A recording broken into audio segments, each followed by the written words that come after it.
We're one of the best protected airports in the state. We have a very good airport overlay zoning that's been adopted by both the city and the county. So you can't just go out there and stick a tower off the end of the runway. We have a strong seat at the table to make sure that we protect the airport. A lot of people don't maybe realize we have room for a secondary parallel runway west of runway 220, which is our north-south runway. We own the majority of that land today, but we're probably not going to build that runway for another 30, 40 years. But the thing about an airport, if you don't protect it today, it's not going to be there tomorrow. Welcome to In Our Town, Conversations with Springfieldians Making a Difference. I'm your host, Tom Carlson, publisher of the Springfield Daily Citizen. If you'd like to comment on this episode, our email is inourtown@sgfcitizen.org. We'd love to hear from you. My guest today is the director of the Springfield-Branson National Airport, Brian Weiler. Brian has served in that capacity since 2011. During that period, airport travel has increased dramatically, and if the trends continue, this year will break all previous records. Brian is here today to give us an update on how the airport is responding to this big growth spurt. Brian, welcome to In Our Town. Well, thank you. I'm looking forward to it. As I said in the intro, this is a banner year. Tell us what's happening. Everything's happening, and it's not just one part of the airport. It's really all parts of the airport. When you talk to the general public, of course, 99% of what they want to hear about is our airline service, and airline service is doing very well.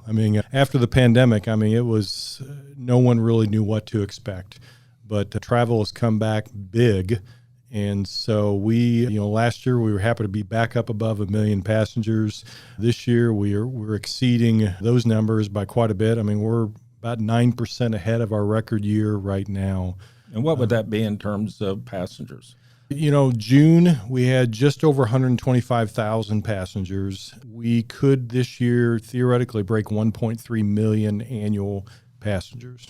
You came here in 2011, there was probably half that many that went to the airport. It was around 625, 650. So you're right. We've virtually doubled. The community is growing. The airport is a reflection of the community. When the community does well, the airport does well, and vice versa. So we've enjoyed strong growth and hope to continue that trend and do the best we can to serve the air transportation needs of the region. I would imagine there are a lot of our listeners that don't have a real firm understanding about airline service in the sense of why do certain airlines go to a particular airport. I served on the airport board back in the late 90s, and it's sort of driven by demand, isn't it?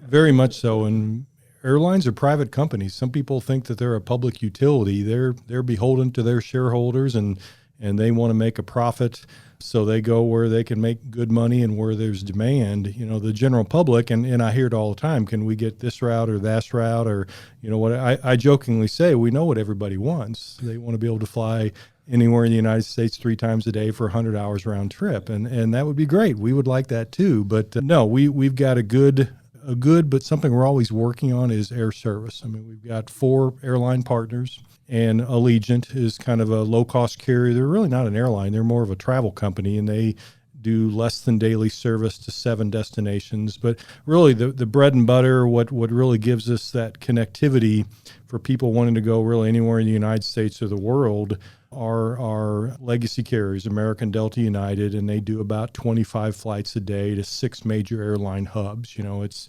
Chicago, Dallas, Atlanta, Charlotte, Denver, those type of airports that get that connection, and that gives us the flexibility. Now, we're not a huge airport. We're a good-sized regional airport, so we're not going to have service everywhere. I think when I came here in 2011, we had 7 direct destinations. Today we're up to 13. During the pandemic, the airlines tried a couple new ones. They tried Austin, and that didn't work out. The numbers they didn't sell the tickets. And if you don't sell the tickets in this market, the airline will leave. What, if anything, can the Springfield community or the Springfield-Branson Airport in particular do to attract more airlines? Really, what we tell local people is just give us a chance to earn your business. It may be a little cheaper to fly out of Kansas City, and we'll just say, but not always. Check us out, and also factor in drive time and things like that. But, give us a chance to earn your business. You'll find a lot of cases we're very similar to that. So supporting the local community, the city really did something a couple years ago that I was really proud of being involved in, and that is working with American Airlines to build a new airline maintenance base here at the airport.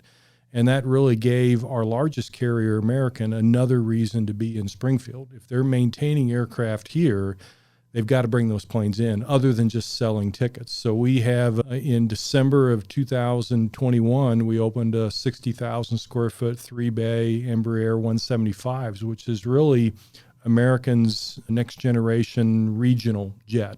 76 seat, 2 classes. And the fact that we maintain those in Springfield is, I think, going to help us have more air service down the road and paying us dividends. And we're already seeing the majority of the 40 and 50 seater aircraft not coming to Springfield. We're getting larger aircraft, and part of that's because they maintain them here. But in addition to that, Delta, over the summer, they're flying all mainline Boeing 717 aircraft. So those are 100-seat aircraft, and they've actually indicated to us that they're planning on keeping those there for the foreseeable future. So a lot of times, honestly, I'm the last person to know. The airlines will call up. You think I'm tied into everything, but airlines keep their cards pretty tight. But tickets sell here. There's strong demand. The community generally does support the airport. So air service is healthy. All of our routes are doing well, and we hope to expand the number of routes in the coming years.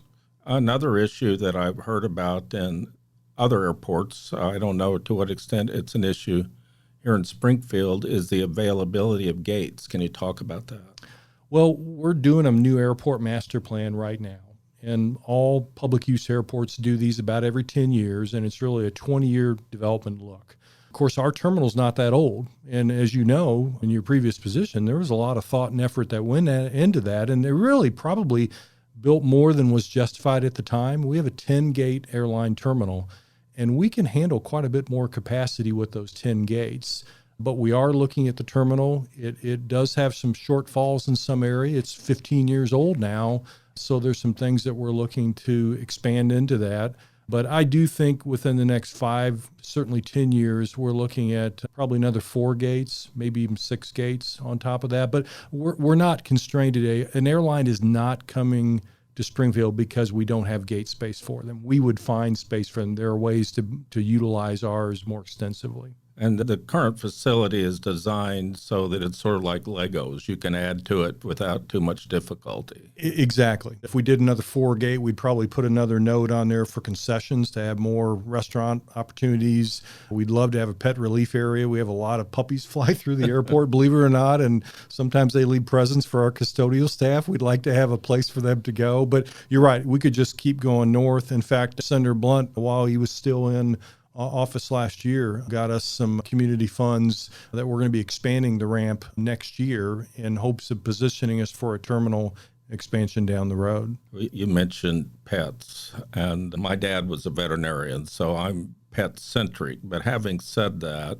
I'll have to admit, it bugs me sometimes to see these big dogs get on airplanes, and I know that they're getting letters from people saying that there's, whatever the word is, service animals. Service animals, yeah. And I think the system gets abused. What can be done about that? It was definitely being abused a few years ago, and we saw that too. It's like, come on. They have cracked down somewhat. It's not perfect.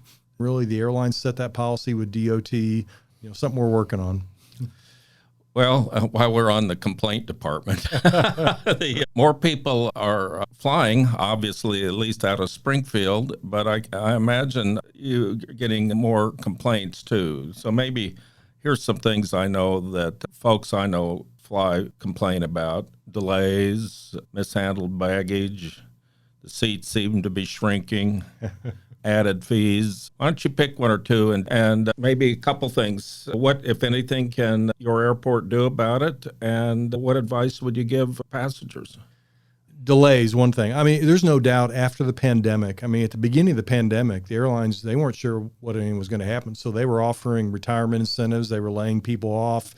And honestly, I think they were caught off guard that the recovery and the amount of pent-up demand for travel was more than anybody exceeded. And so, they've had a really hard time getting enough pilots to come back. Of ground crews, flight attendants, everything under the sun on that. So they've struggled with severe workforce issues. Baggage, sometimes a complaint we get fairly often here is, my flight comes in and it may take 15, 20 minutes for the bags to come up.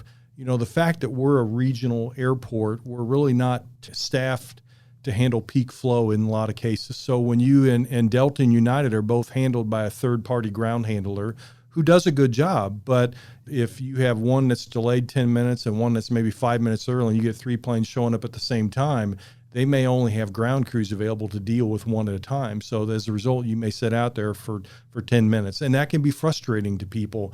But that's kind of the issue of us being a regional airport is we're not necessarily always going to be staffed. Those folks are not airport employees. No, and I was going to say, really the airline operations, they're a tenant on the airport, like the 40 other tenants. Those are not handled by my folks. My folks, I'm very fortunate to have a team of about 100. They're very diverse. We've got everything from custodial, airfield maintenance, change light bulbs, airport firefighters, fuelers, police department, things like that. It's a great group of folks.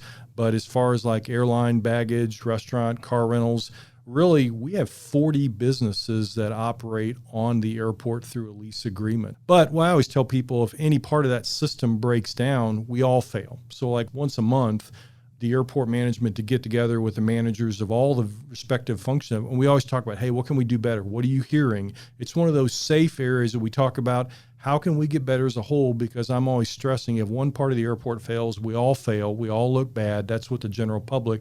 So that, and when people call, honestly, when people call to give me input, usually the first thing I say is that what you're calling it? No, input? Well, yeah, because I say thank you because it allows us to get better. Right. The system's not perfect, but I also tell people every airport's dealing with this. Every airline's dealing with this. Is pack your patience. We went and visited my daughter who was studying abroad last month, and we had issues at almost every airport. There were some delays. You got to pack your patience when you go through that. The system is not perfect, and it's going to fail. They will get you to the conclusion of where you need to be. But Springfield-Branson National Airport is not the airport it was 10 years ago. And at some point in time, maybe you could show up 45 minutes before the flight and have no problem. You could do that today, and 7 times out of 10, you're going to be fine. But one of those 10 times, the TSA line, we're going to have an Allegiant, a Delta main line. It's going to be busy, and you're going to miss that flight. That's the reason why we tell people to get there 2 hours ahead of time, is to play it safe. Make sure you don't miss it. It's not worth missing your trip over being there 45 minutes before and missing your flight. And I've talked to a lot of people who have done that. So let's just say some relative of yours is saying, Brian, I want to fly from here to somewhere in Europe and make a couple connections, and the last thing I want to do is miss them. And how would you advise that person to have as hassle-free a trip as possible? Plan safely. If I'm flying international, every airline in every hub, there's no such thing as a perfect one. I have people say, oh my gosh, I don't want to fly through Chicago in the winter. And I get it. And I was kind of one of those people for a while. But there are times when Chicago is great, everything goes through no problem. And they're having a problem with Charlotte or thunderstorms going through Dallas. The main thing is give yourself enough time. If you're coming back on customs, I'm typically 3 hours, especially if I'm coming back into the United States from overseas to make sure I can get through customs. Don't go through a major hub with 50 minutes of layover time. You're asking for trouble. I like to give myself at least an hour and a half, maybe 2 on some of those things. I'm one of those crazy guys. I've been in this industry 30 years. This is my 5th airport. I'm not kidding. I still show up 2 hours before my departure. I just can't help it because I'm kind of a belt and suspenders guy. I've talked to too many people that have missed a wedding or some function just because they thought, well, I could sleep a little later and I'm fine. It's like, plan if something might go wrong. That's what you want to worry about. Hopefully it won't happen. And most of the times it doesn't, but it does sometimes. And it's just not worth the stress. We'll be right back after this short break. Champagne, sir. Yes, please. Oh, boy, am I glad this week is finally over. Oh, I bet it is just exhausting being you, Steve Pokin. Being Answer Man, you have to know everything all the time. It really can be exhausting. Sometimes, even I can barely keep up with my vast knowledge. And the pace of this whole world just keeps getting faster and faster. Well, worry no more, Steve. The weekend is here and ours to enjoy. I'll toast to that. Mr. Pocken, sir, you have a phone call. I'll bring the house phone to the table. Who in the world would be calling me here on a Friday night in the middle of dinner? Here you go, sir. Pick up whenever you're ready. Hello, this is Steve Pokin, the answer man. Steve Pocken, you must come quick. A bunch of cobras are loose all over Springfield. People are scared. Loose cobras, what? This sounds like a story that I wrote about what happened in Springfield in 1953. Who is this? This is Michelle. You must come right now. Michelle who? My name is Michelle the Chatbot. How did you find me? I use phone tracking. I know where you are all the time. Oh, it's you, the chatbot. Once again, struggling to get your facts straight. If you were actually as smart as you think you are, you'd know by reading my Answer Man column in the Springfield Daily Citizen that the Great Cobra Scare of Springfield happened in 1953 and not during the middle of my dinner in 2023. Steve, stop talking. I'll have the steamed lobster with French dressing on my potato. I'm not ordering anything for you. You will not be dining with us tonight. Steve, Yes. Abraham Lincoln is a girl. Oh, good grief. I'm not wasting another minute on this nonsense. Waiter, here's your phone back. More champagne, sir? Of course. And that, ladies and gentlemen, is why the answer man will never be replaced by artificial intelligence. Cheers to my friends and readers of my column at the SpringfieldDailyCitizen.org. What's the deal with all these add-on fees we're hearing about in the airlines these days? Congress is starting to pay more attention to that. I mean, they're wanting to be more truth out front, laying all the things out. Honestly, the airlines today probably make more money on baggage fees than they do on the actual cost of the ticket. So you just need to be aware of that. But yeah, you're right. I think if they could figure out a way to charge for air, they would. It can be very frustrating, but be an informed passenger. Some airlines offer, Allegiant's a good example. If you're a veteran and you get your DD-214, your bags actually fly free. A lot of people don't know that. It's called the Allegiant Honor Program. But other airlines have ones. Just be informed, go through the website, check things out, preferred seating, there's all kinds of ways that they will hit you. And really, the idea is to unbundle that travel experience. 30 years ago, you flew, bags were included, everything, meals, and all the things associated with that. Well, the airlines, part of their credit is like, well, not everybody wants that. They don't want to pay for that. So they debundle that, give you the option to make those choices so you're the informed person. But yeah, if you go in there and think, well, they're going to throw this, and this in there, no, they're going to charge you for it. Right. I wonder to what extent, as I understand, the airline business travel is still down from its earlier highs. Correct. And that's where they made a lot of their money. Oh, no doubt. And we were roughly a 50-50 airport. We were 50% business, 50% leisure. But lately, no, it's significantly more leisure. And of course, now a lot of people are bookending business trip with leisure. They call it bleisure is kind of one of the current terms that's out there. Those are those that say that business may never fully recover the way it was before. I wonder to what extent teleconferencing may have permanently altered business travel. Do you have an opinion about that? I can't deny that. I think there's some logic to that, but a lot of companies are going back to that. I just don't know that we're ever going to get back up to the pre-pandemic levels in the short term. One of the things that when I was involved in local government, we were always talking about economic development, because economic development means jobs, and good jobs means that your kids and grandkids don't have to move away to get a good job somewhere. How important is a nice-sized airport to a company that's deciding whether or not to locate in the Springfield area? I think it's very important. It's typically, probably top 5 or top 10 of going in there. What I take it from the standpoint of we're probably not the most important reason why that business is choosing to maybe expand or develop in here, but we're in that short list, and so we try to do everything we can to make sure that we're presenting a positive image when they fly in there, that the airport's attractive. And as you probably know also, we have a very active general aviation community, and a lot of your senior business officials or VIP, they're not coming in our commercial terminal, they're coming in our general aviation terminal. So we're just about ready to kick off a major renovation and expansion of our general aviation terminal. Yeah, I know. I wanted to ask you about that in just a minute. But before we move there, tell our listeners how the airport supports itself. Where's its money come from? Sure. I mean, we are owned by the city of Springfield. Some people might be surprised to know that we receive no general tax support whatsoever. We're an enterprise fund, so we're in many ways run like a business. So we charge revenue. Actually, the FAA requires us to be as self-sufficient as possible. We get money from auto parking, from car rental fees. We're the exclusive seller of fuel on the airport, and this year we'll sell almost 10 million gallons of aviation fuel, and then we're a landlord.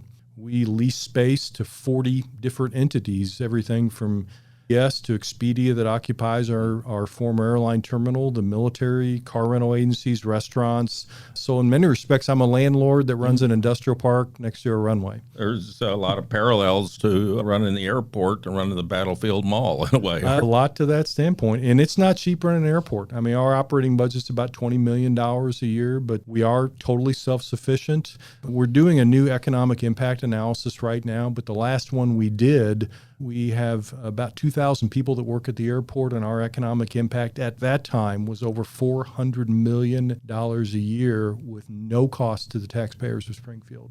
What about landing fees? Aren't they a big part of your revenue? You know, honestly, not a whole lot. I mean, we do charge, like FedEx, UPS, the cargo guys in the airlines. They pay per 1,000-pound landing weight landing fee. Actually, right now it's about $1.70. But really, people would probably be very surprised. We actually generate very little money from the airlines. It's well, not what about each airline ticket? Isn't there part of that go to the airport? Well, the federal government allows us to collect what's called a passenger facility charge, or a PFC. That's what I'm thinking about. And that's $4.50.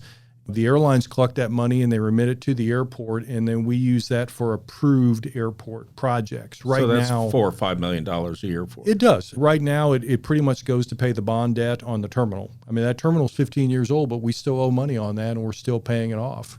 So you mentioned earlier about the general aviation facility, and in airport lingo, they call that an FBO. Correct. Tell us, what is that?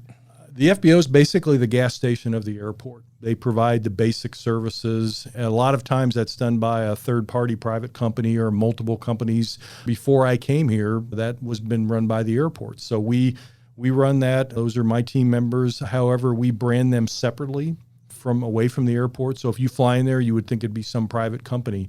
But they do fueling. We also have other people on the airport that provide charter operations, maintenance activities, things like that. But, you know, really our FBO really came to light on some of these community leadership visits that the chamber does. Yes. As we were traveling around and going into some of these other communities, we're really noticing that they had a very nice FBO, or general aviation terminal. So, you know, really the board that I work for and some of the city leaders got together and said, hey, we need to step up our game in this area. So we're about ready to do a $6 million renovation and expansion of that facility that we're going to start 1st of August, and it'll take about a year to finish. But the idea is that's the front door to our business community, and we want to make sure we have that good, positive impression. And we've grown so much, we just need more room in that area. We're taking it from 5,000 to about 8,000 square feet. When I was on the airport board in the 90s, we talked about the general aviation facility and who should run it. Mm-hmm. In those days, there was a philosophical debate about whether it should be run essentially by government employees, mm-hmm. or whether it should be leased out and maybe with a little more razzmatazz and kind of service that you wouldn't see a government doing, with the idea that would bring more traffic to the airport. Springfield stayed with the earlier motto. Is that still a debate in the industry, or? It's funny. It's kind of coming full circle. And you remember, I ran 4 of the airports. That's what I went to school for. I've done this. And all the other airports I was at, we had a private FBO. So when I came here, I thought, hey, let's be open to this and let's look at it. But, you know, now, honestly, and I don't want to say neither one's right, neither one's wrong, but I do know some airports have had issues with single fixed base operations that have tended to be more monopolistic than the airport would like. So the idea that they've jacked their fees up a lot more, the airport had very little say-so in that. Also, if there's customer service issue, being a third party, I don't really have, I can't tell them things beyond the lease requirements. So actually several airports recently have either bought out or condemned or taken back over just so they would have more control over pricing, customer service, things like that. So The industry's kind of gone full circle where now I think a lot of your airports our size are going more towards that airport operated. They're all not like that. And you could go both ways, but it's probably going to be debated for several more decades. Folks like me that get on an airplane to go somewhere, taking care of them, of course, is a big part of your business, but there's a lot of other stuff that goes on in the airport, too. Tell our listeners a little bit about some of the other operations. We've got an active military base on the airport, kind of referred to as AVCRAD at the 1107th Missouri National Guard. They do heavy helicopter maintenance, and not only for Missouri helicopters, they do heavy helicopter maintenance for Big Army. In fact, our AVCRAD unit is one of only 4 in the country, so we're very proud of that relationship. But, they're a tenant like other parts of the airport. We have nightly UPS and FedEx. We're not a huge cargo operation, but we do a little over 30 million pounds a year off the airport. That continues to grow. In fact, we just signed a pretty good deal with UPS, and they're going to be doing some renovation and expansion of their operation here at the airport is another big thing for us. One thing that I'm particularly proud of and kind of a soft spot for me is our relationship with OTC. That, starting a new pilot training program with them back in 2017 that started with 3 training aircraft and I think 20 students. And today that pilot training program has grown to, I think in the fall, they told me they were running about 77, 78 students and over 10 aircraft, including multi-engine. And there's also efforts underway to start an aircraft maintenance training program so people can come here and learn how to be an airline mechanic or a mechanic for, any other aviation entity out there. It's just so exciting to get to see these young people, the enthusiasm. There's a huge demand for pilots and mechanics.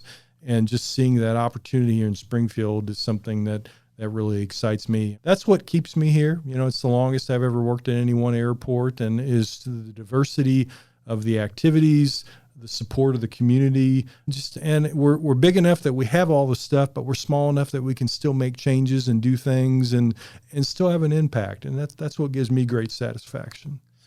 I wonder to what extent what's happening at the airport is sort of a business phenomenon in this sense. If you think about Northern California and Silicon Valley, lots and lots of software companies. If you think about New York City, lots of finance. You tend to find communities specializing in certain areas. And I'm wondering if we're not kind of snowballing with the airport in terms of bringing different sort of aviation businesses there, and they kind of feed off each other. Success breeds success. There's no doubt about it. I'm really excited about the new master plan we're doing that's looking out 20 years. And the fact that we started the new maintenance operation with American here on the airport, we've got the OTC aircraft mechanic training program, and we've got lots of land. I mean, the airport owns 5 square miles of land. We have 3,300 acres of property. We'd like to set up 1, maybe 2, 3 more airline maintenance operations at the airport. Again, it gives the airlines another reason to bring flights here and sell tickets. Right. And 2, it creates good job opportunities for our local youth and other people in this area. So that I definitely see kind of as a niche that hopefully we can grow and expand on down the road. But no, I definitely think the airport, mainly because of the work of some of the folks in the past that smart. We're one of the best protected airports in the state. We have a very good airport overlay zoning that's been adopted by both the city and the county. So you can't just go out there and stick a tower off the end of the runway. We have a strong seat at the table to make sure that we protect the airport. A lot of people don't maybe realize we have room for a secondary parallel runway west of runway 220, which is our north-south runway. We own the majority of that land today. But we're probably not going to build that runway for another 30, 40 years. But the thing about an airport, if you don't protect it today, it's not going to be there tomorrow. Credit to leadership in the past that have bought a lot of land, put protections in place that give us the ability to serve, like I said, the region for decades ahead. So my final question, if your wishes could be granted and we were going to fast forward 10 years, what would you hope the airport looked like by then? I'd like to have an aviation campus on there that OTC operates for training program. I'd like 6 carriers as opposed to 3. I'd like a direct northeast route specifically into New York or DCA. I'd like Delta to have, instead of 1 hub, I'd like them to have 2 or 3 more hubs. I'd like to have another low-cost carrier here. Always more service. I'd like to have a couple more restaurants. Ideal, if I had a wish list tomorrow, I'd like to have 1,000-spot parking garage paid for right next to the terminal. Because those things are expensive. But, we're going to be having to build a parking garage probably starting within the next 3 to 5 years. My goodness. Yeah. This has been a delightful conversation. Is there anything I haven't asked you about? We ask people when you're looking at your travel plans, just give SGF a chance. If you find a better deal someplace else that works for you, no harm, no foul. But just give us a chance to earn your business and just thank them for supporting their local airport. Brian, I want to thank you again for being my guest today in our town. Thank you. That's it for this week, and many thanks for listening. If you'd like to listen to other episodes, you can visit the Springfield Daily Citizen website at sgfcitizen.org/innertown or subscribe wherever you get your podcasts.